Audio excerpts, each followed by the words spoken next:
ये अस्सलामु अलैकुम वरहमतुल्लाह। 7th class. आज हम ख़त लिखेंगे वालिद के नाम रकम मंगवाने के लिए। सबसे पहले आपने एड्रेस की जगह पे इम्तहानी मरकज़ लिखना है। फिर उसके बाद आज की जो तारीख़ है 6 सितंबर सन 2021। मेरे प्यारे अब्बा जान, अस्सलामु अलैकुम। तो ये आपने इमला की भी चीज़ें देखनी है, नोट करनी है। इसी तरह से आपने इसको नोट करना है, समझना है। मैं खैरियत से हूँ, उम्मीद है कि आप भी खैरियत से होंगे। आपको ये जानकर बेहद खुशी होगी कि मैंने जमात शशम के इम्तहानात बहुत अच्छे नंबरों से पास कर लिए हैं।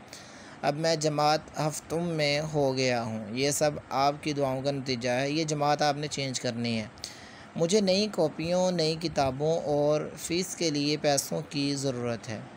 इसके लिए आप मेहरबानी फरमाकर मुझे 5000 रुपये बज़रिया मनी ऑर्डर भेज दें ताकि मैं अपनी ज़रूरियात पूरी कर सकूं। आप इसके ऊपर इजी पैसा भी लिख सकते हैं, जैज़ कैश भी लिख सकते हैं। मेरे अकाउंट में ट्रांसफ़र करें, ट्रांजैक्शन कर दें। तो अम्मी जान की खिदमत में सलाम वस्सलाम। आपका प्यारा बेटा अल्फ भेजीम। तो अज़ीज़ तलबा, ये आपने ख़त लिखने का जो अंदाज़ है, तरीक़ा है,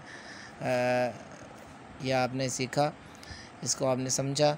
तो आपने इसको नोट करना है और इसके मतन को अच्छे तरीके से याद करना है, उसके पैटर्न को ज़हन नशीन करना है। आज के लिए इतना ही है। अपना ख़्याल रखिएगा। अस्सलामु अलैकुम वरहमतुल्लाह।